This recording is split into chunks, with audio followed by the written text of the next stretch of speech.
Welcome back to the Decent Garage. If you're new to the channel, you may not recognize this, but if you've been here for a while, the garage is clean. The workbench is cleared off, got my other workbench pushed over here, have all this space to work, but it wasn't easy getting to this point. So in today's video, I'm gonna show you how we got here.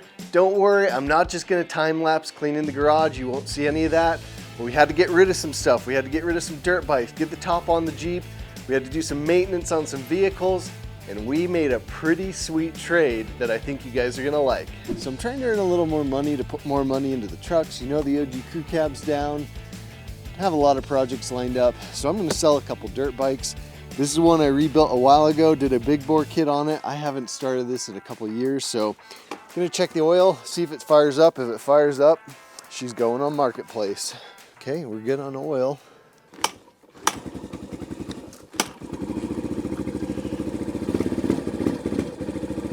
Let it warm up for a second. Yeah, this thing runs awesome. It's got the BBR 150 big bore kit. It's a TTR 125. It does have an electric start, but the battery's dead, obviously, from sitting.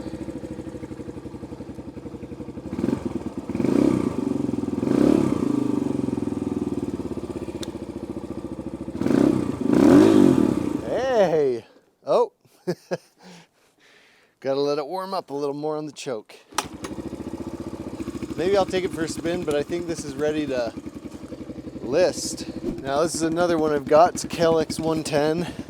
This bike has been phenomenal. My kids loved it, but they haven't ridden it in like 2 years, and I told them if you don't ride it, we're selling it. I need the money, need the space. All right, I think I got it. There we go.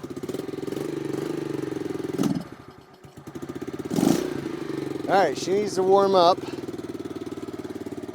but both the bikes run. I'll take them for a spin, but these are ready to sell, make a little money. While they're warming up, let me show you what else I did.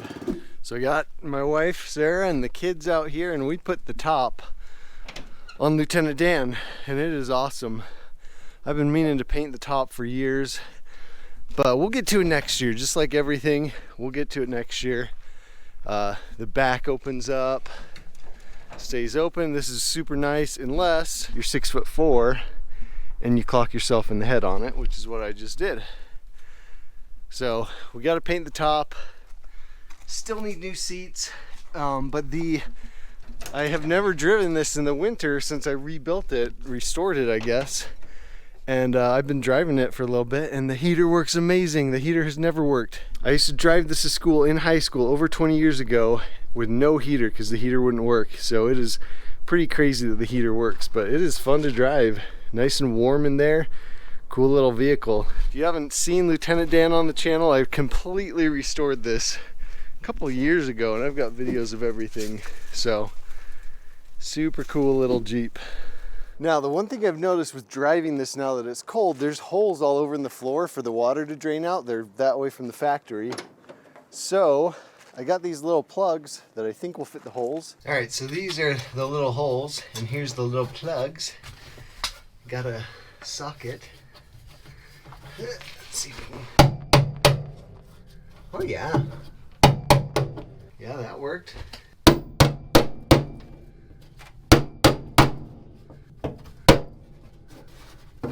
There we go.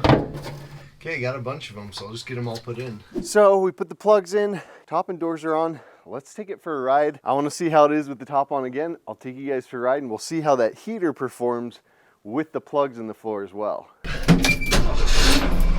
Oh yeah.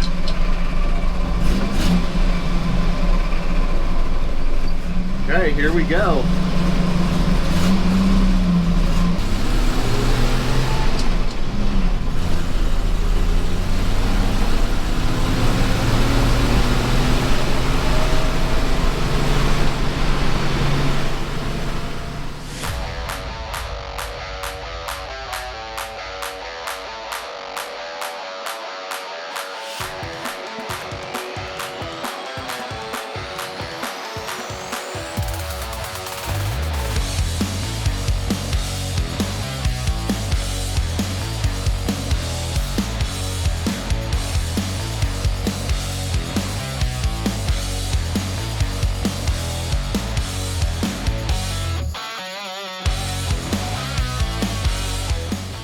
Well, this thing is awesome. Every time I drive this thing, it just puts a smile on my face. But the heater is cooking.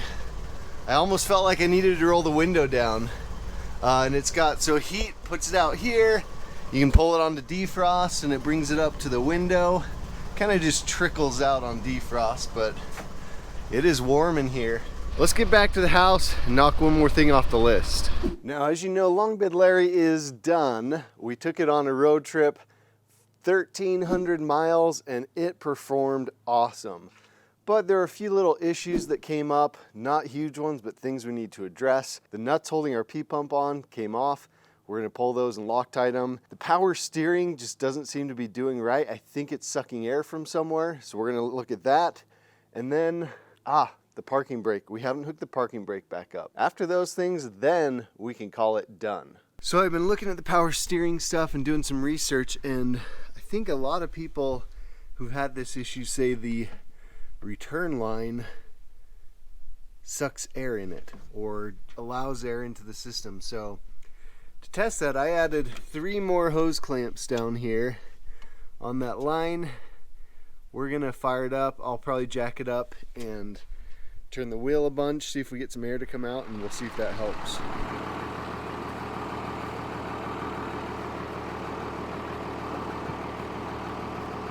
Got those clamps on, bled it a bunch of times. Not much air came out. Some fluid came out. I think the fluid level was actually high. I don't know, it seems to be a little better. Let's drive it and see what happens, but it's got a brand new power steering pump on it. So the next thing, if this doesn't work, will be to pull it all off, make sure all the seals are okay. I'm wondering if one of the O-rings is cracked or something.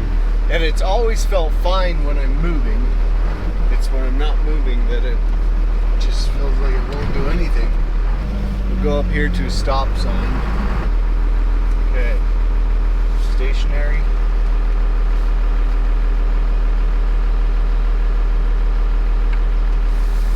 Yeah, I don't know, that doesn't feel right. Well, with that not fixing the issue, I'm a little stumped, but I was talking to Kevin, my buddy, the strong guy. Look how strong Kevin is. And he's pretty sure we have an issue with the steering gearbox. So before I pull the power steering pump back off, check the seals, I'm pretty sure they're okay. I went and got a remanufactured power steering box. I've had really good luck with these from O'Reilly. So we're gonna throw this on, see if that fixes it. I'm thinking that's probably the issue because this steering gearbox was on the truck when I got it and it was just the only thing really on the frame. So it's probably old, probably worn out, probably needs something fresh.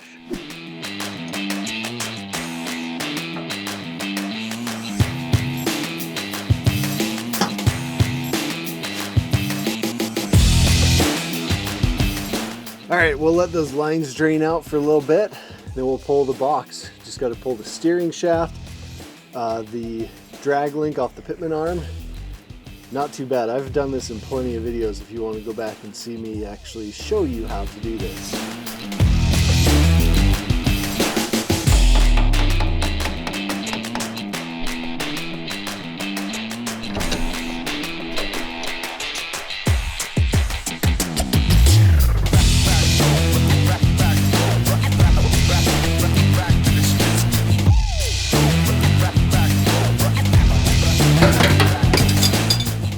Should have taken the nut off of the pitman arm before I pulled the box down because then I could have plenty of leverage. But right here it's just going to be awkward.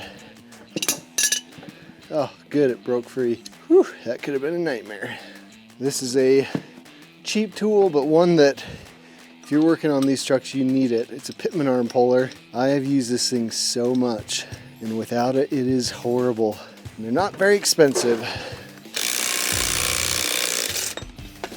Just like that. We need to take our plate off. This is the proper way to do it. Oh yes. Ah.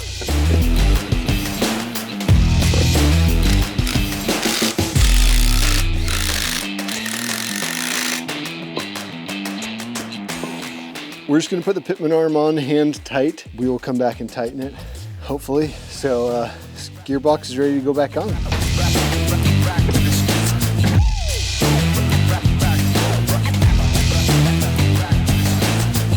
All right, it's all hooked back up, except for that pitman arm nut. It's not tightened, I remember. So we're gonna fill the system, bleed it, and that should be pretty much it, hopefully.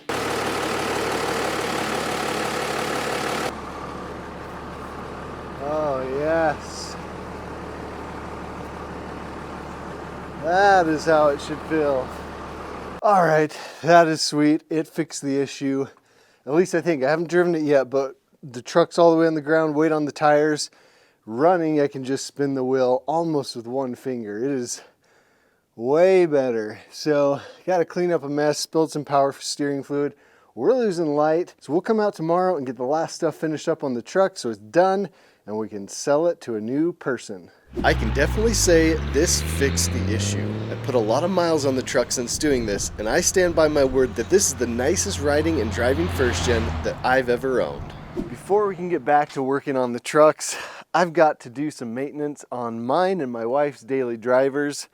You know, it's stuff you have to do, it's stuff you don't like to do, but we got to get it done. These cars take care of us, so I got to take care of them. So we got to do oil, brake pads, and I might get ambitious and clean the interior out, vacuum it out, we'll see. But at least oil and brake pads, which isn't too bad. Now, some of you who are pretty well versed in doing mechanic stuff, you know how to change oil, you know how to change brake pads. But for the rest of you, if you don't have much experience in it, it's super easy to do. I'll show you some tips and tricks on how to do it. We won't take too long. Let's get this done.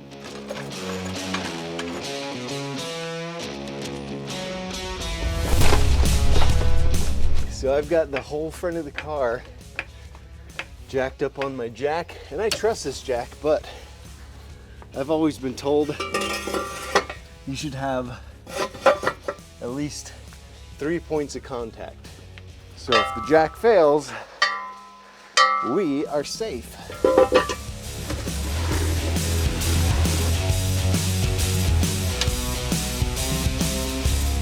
So I haven't pulled the old filter off, but when you put a new one on, especially if the filter sits up in there vertically, you want to fill it as full as you can get it. And you have to let it kind of sink down in, fill it, sink down in. There's a lot of, it's crazy how much these oil filters hold. And then the last thing, this is, my dad taught me this, I think. Get a little oil on your finger, rub it on the seal. That way, next time you go to change the oil, the seal doesn't get stuck up in there. So all the oil's done draining, so I'm gonna put the drain plug in too.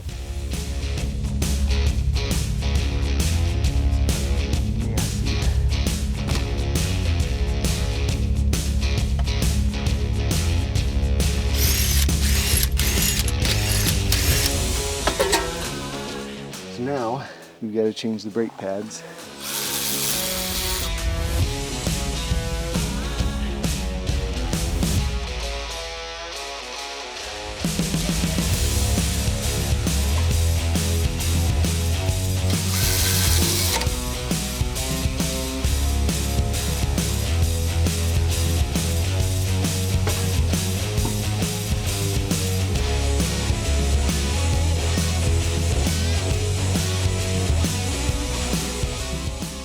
All right, we got my wife's Suburban. This thing has been awesome, very trusty and reliable. But the process is going to be exact same thing as my Honda Accord, just bigger brakes and more oil. Nothing different here. All right, there is something I want to show you guys on this. So last time I did the brakes, I actually boogered the threads on this lug stud. So the lug nut wouldn't go on. So my wife's been going with 5 lug nuts for a couple of years now. But this is called a thread chaser, but it's a special one for these. So it comes apart. You put it on, then you get your drill and you back it out. So this works good because if the threads at the beginning are screwed up and it's just one that you put on, who knows if it's going to catch right. So if you go back to where these threads are good, hold it together, back it off, and that will do it. So that's how I fix those threads. Really cool tool. Just figure out what thread pitch your studs are and you just need the correct one. So now we can carefully thread this on. I'm actually going to use a ratchet because Things can go sideways pretty quick. But it's going on perfectly. I think we saved it. There we go. All right, so I got the new brake pads on, got the oil filter put in. Let me show you one of the reasons I like to do my own maintenance on these vehicles, and I don't trust the oil change place or the tire places. My wife just went and got these rotated. They said the brakes needed change. They actually did. They said the serpentine belt needed to be changed. I literally changed it 2 months ago. So they were trying to just get a few extra bucks there. But look at this. Right here is the sway bar, and you can see it's not even connected to the A-arm. And that's something they totally should have seen doing a tire rotation. So I got to order the piece. There's actually this big spacer bushing that goes right there. But I'm glad I caught that. I checked the other side. The other side's fine. But I'm going to throw it back together. I'll order that piece and then I'll come and put it in at a later time as soon as it gets in. But for now, it just feels good to catch something like that when, you know, you take it to Big O Tires and they don't even pick up on it. So, all right, we're ready to throw the tire back on, fill the oil up, and this one's done. So we've gotten a lot done. We got those dirt bikes started. I listed them for sale. We got the Jeep taking care of the tops on it, really kind of clearing out space. The dirt bikes were in the garage, so I needed that space. So it feels good to make a ton of progress. Feels good to get maintenance checked off the list. That's always something that's just hanging over my head. So tomorrow we're gonna do something fun. Had something come up with the dirt bikes. I'll explain in the morning.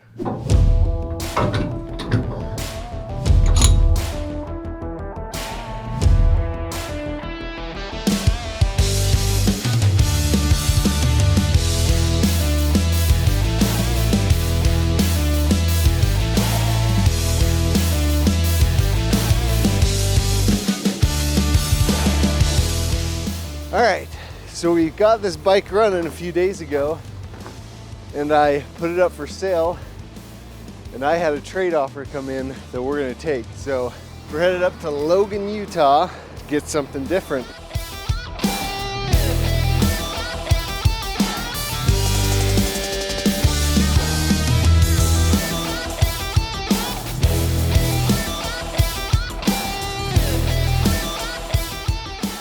Well, this is my first look at it too. It is a 1962 Sweepline.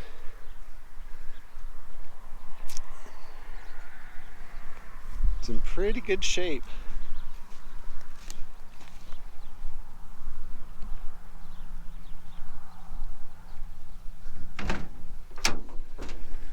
We need an original seat back in here.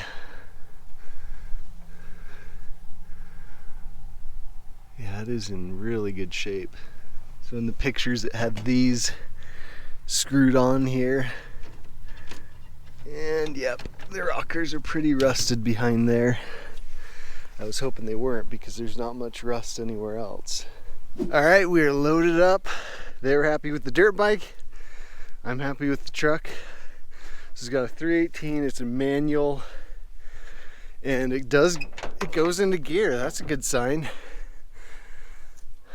But needs some work obviously, but that's how pretty much all these Sweeplines are. You can see it used to be teal. I wish someone wouldn't have painted it. I had that bike listed for like $1,700 and I kept getting people offering $1,100, $900, and so figured if I'm only gonna get $1,000 out of it, I'm gonna get a Sweepline. So that's what I did. Don't know what the plan with the Sweepline is, we'll see, but now my shoes are covered in mud and I'm in Long Bed Larry. Gotta figure this out.